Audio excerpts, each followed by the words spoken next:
Muy buenas a todos, sean bienvenidos a Zona Crítica. Muy bien, el día de hoy vamos a hablar de un tema clave en la parte obstétrica. Y es que si nunca han escuchado hablar de esto, créanme que esto es súper importante para su práctica en la clínica obstétrica. Muy bien, entonces, si alguna vez han visto un término como este G4, P2, C1, B3, ustedes dirán, ¿qué es esto? ¿Qué es esto? ¿Un código? ¿Qué? Se están preguntando entonces qué significa. Muy bien, entonces este video es para ustedes. Quédense, que créanme que apenas el video termine van a entender con mucha claridad qué es esto, que esto es fundamental para la historia clínica obstétrica y también la ginecológica. Entonces vamos a entender su importancia y cómo se utiliza al día a día en la clínica. Muy bien. Entonces, primero vamos a definir qué es. Muy bien, básicamente la fórmula obstétrica es un método sencillo pero muy eficaz que nos va a resumir la historia reproductiva de una paciente. Entonces, ¿esto para qué lo vamos a utilizar? Pues básicamente lo vamos a utilizar para la ginecología y la obstetricia como un método de registrar rápidamente los datos importantes relacionados con el embarazo y los partos de una mujer. Eh, y básicamente, ¿qué vamos a incluir? Vamos a incluir todo aquello que se pueda considerar una gestación, todo aquello que me positivice una prueba de embarazo o una beta HCG, va a ser incluido. Bueno, entonces iniciemos desglosando básicamente cada término. Si bien todo lo que utilizamos en algunas instituciones son las abreviaturas, por ejemplo, la G, la P, la A y la C. En otras instituciones van a encontrar que se utiliza por completo el nombre, es decir, gestaciones, partos, abortos. Muy bien, eso ya depende de dónde se encuentre. Entonces, la G significa gestaciones. Esto quiere decir el número total de embarazos que ha tenido una paciente, independientemente de qué resultado haya tenido, es decir, independientemente si haya sido un aborto, si haya sido un parto vaginal, si haya sido una cesárea, todo va a estar incluido en la gestación, en la G. En los ectópicos, los molares, los óbitos, los mortinatos, los fallecidos, todo va a ser incluido acá en la G. Muy bien, esto es muy importante que lo sepan. El segundo ítem es la P, que quiere decir partos, que este es el número de veces que la mujer ha dado a luz a un feto, independientemente si estaba vivo o no. Es decir, esto va a incluir el parto vaginal y la cesárea. Es decir, por ejemplo, recuerden la clase anterior y si no la han visto, se les recomiendo. El óbito es la muerte fetal in útero. Entonces, la mayoría de las veces la mujer lo va a dar a luz por vía vaginal, pero fallecido. Muy bien. Entonces, ese también va a ser considerado un parto, al igual una cesárea. Una cesárea también es considerada un parto. Muy bien.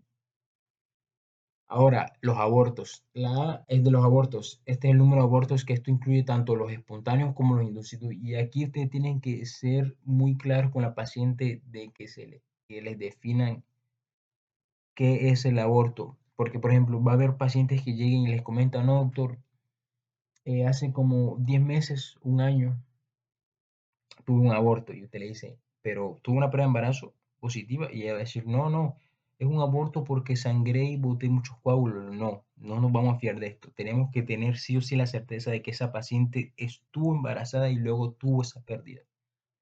Que la definición exacta de qué es un aborto se las doy en la clase anterior, o sea, se las vuelvo y se las recomiendo. En serio, es muy importante que la vean para poder seguir adelante con este video. Ahora, vamos a continuar con las cesáreas, que esta nos va a indicar el número de cesáreas que se le realizó. O sea, básicamente el número de partos quirúrgicos se le haya realizado, solamente las cesáreas. Muy bien. Ahora, en esto sí quiero que presten mucha atención. Ahora, porque aquí es donde se complica la fórmula obstétrica. Muy bien, las molas. Esto quiere decir los embarazos que tuvieron como un resultado una enfermedad trofoblástica estacional o una mola deforme, que en la clase anterior también tenemos la definición. Muy bien, no nos vamos a regresar, pero básicamente este es un crecimiento anormal, un tumor que se da por una mala formación de la gestación al inicio, es decir, cuando el óvulo va a ser fecundado por el espermatozoide, aquí ocurre un error. Muy bien. Ahora los ectópicos. Los ectópicos van a ser representados por una E. Y este va a ser el número de embarazos que se desarrollaron fuera del útero. Y ojo, nuevamente, tenemos que tener cuantificada la beta HCG, o sea, una prueba de embarazo o la gonadotropina coriónica humana. Muy bien. Los óvitos se van a representar con la O. Y este va a ser el número de muertes dentro del útero de fetos que por su edad gestacional habrían sido viables. Es decir, eh, fetos que hayan fallecido dentro del útero de la gestante y que hayan superado la semana 20 o 24, dependiendo de en dónde se encuentre. Muy bien. Ahora, la M, quiero que presten mucha atención porque es que, o sea, en algunas instituciones representan los fallecidos como muertes y con la letra M. Esto tienen que saber muy bien cómo se utiliza en el lugar en donde se encuentren o si están estudiando. Si es en su semestre, pregúntenle a su coordinador, a su profesor, cómo lo representan ellos. Muy bien. Entonces, los mortinatos básicamente son los fetos que mueren después de la semana 20 de gestación, pero antes del parto o durante este. ¿Por qué coloco un asterisco acá? Porque es que eso depende, esta definición puede variar mucho del lugar en donde te encuentres, porque hay otros lugares, otras bibliografías que definen el mortinato como la muerte del feto después de la semana 28 de gestación, igual antes del parto o durante el parto. Pero también en Colombia, algunas instituciones definen el mortinato como un bebé, o sea, me refiero a él como un bebé porque ya es un bebé que nació, ya sea por cesárea o por parto vaginal. Un bebé que nace y durante el periodo neonatal, que son los primeros 28 días de vida, este fallece. Muy bien. Entonces tienen que tener especial cuidado con este término y saber cómo se utiliza en su región, en su institución, en su universidad. Muy bien. Ahora, los fallecidos. Este es el número de hijos que nacieron vivos pero que fallecieron posteriormente. Muy bien, este es muy sencillo. Ahora, la V quiere decir vivos y lo dejo de último. ¿Por qué? Porque es lo último que van a colocar en la fórmula. Muy bien. Así como la G va a ser la primera, por eso se los coloqué de primera. Quiero que utilicen ese orden. Primero iría la G, luego iría la P, que serían los partos, y luego ya vendrían las demás. Pero la última sí o sí tiene que ser los vivos. Este va a ser el número de hijos que estén vivos en la actualidad. Ahora, ¿para qué me sirve esto? O sea, sí, ¿para qué lo voy a utilizar? Básicamente lo vamos a utilizar porque esta nos va nuevamente a proporcionar información rápida sobre la historia reproductiva de una paciente y además esta nos va a ayudar a tomar decisiones clínicas de suma importancia, como por ejemplo el riesgo obstétrico.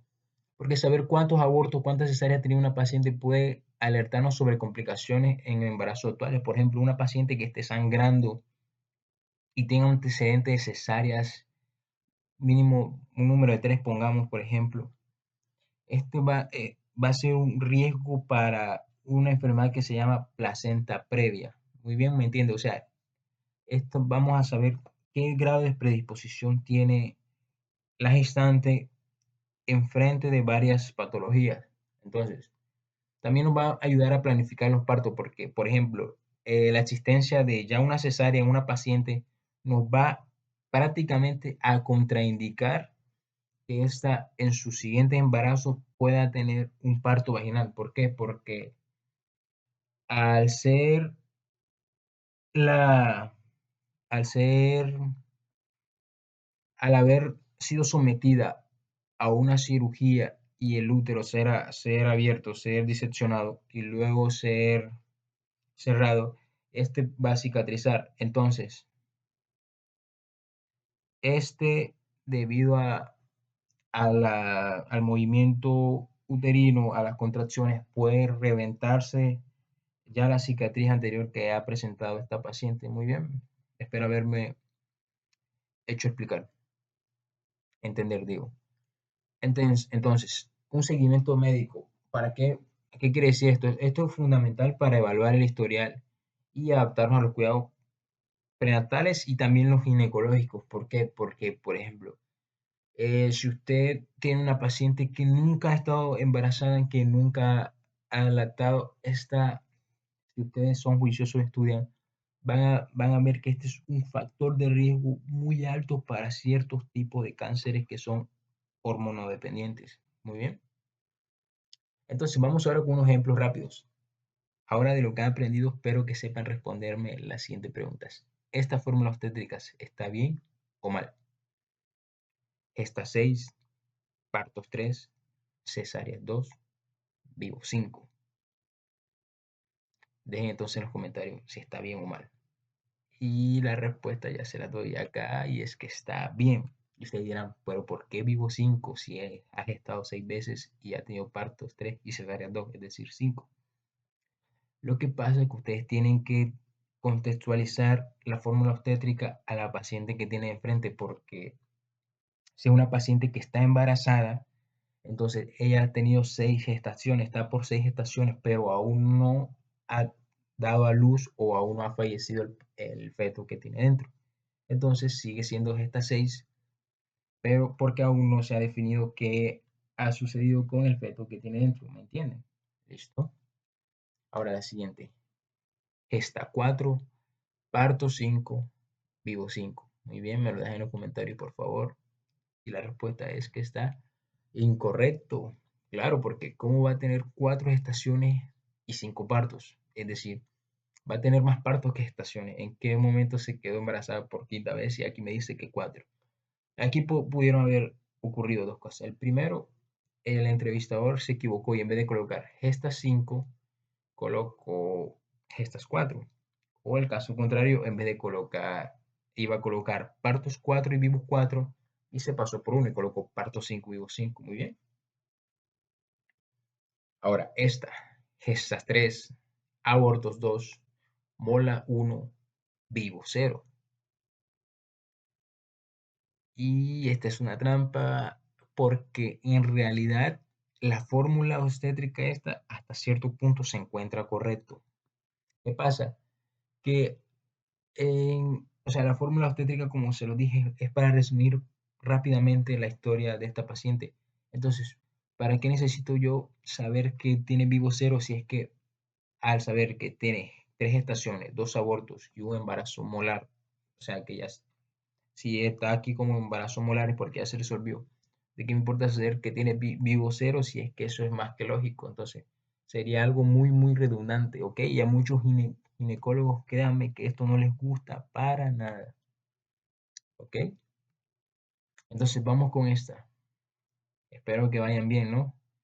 Gesta 2, partos 1, ectópicos 1, vivos 1. Ya ustedes tienen que estar súper pros para este punto del video. La respuesta es correcto, claro. O sea, piensen, tuvo 2 gestaciones, tuvo un parto vaginal, tuvo un embarazo ectópico y tiene uno vivo. Claro, de esas 2 gestaciones, uno es el que está vivo y el ectópico, obviamente, que un embarazo ectópico no. Bueno, ha habido casos de que sí ha sido viable, pero en su mayoría esto representa un riesgo para la materna y debe ser resuelto o quirúrgicamente o médicamente muy rápido. Entonces, muy bien, espero de verdad que hayan llegado al final del video. Espero que les haya gustado mucho.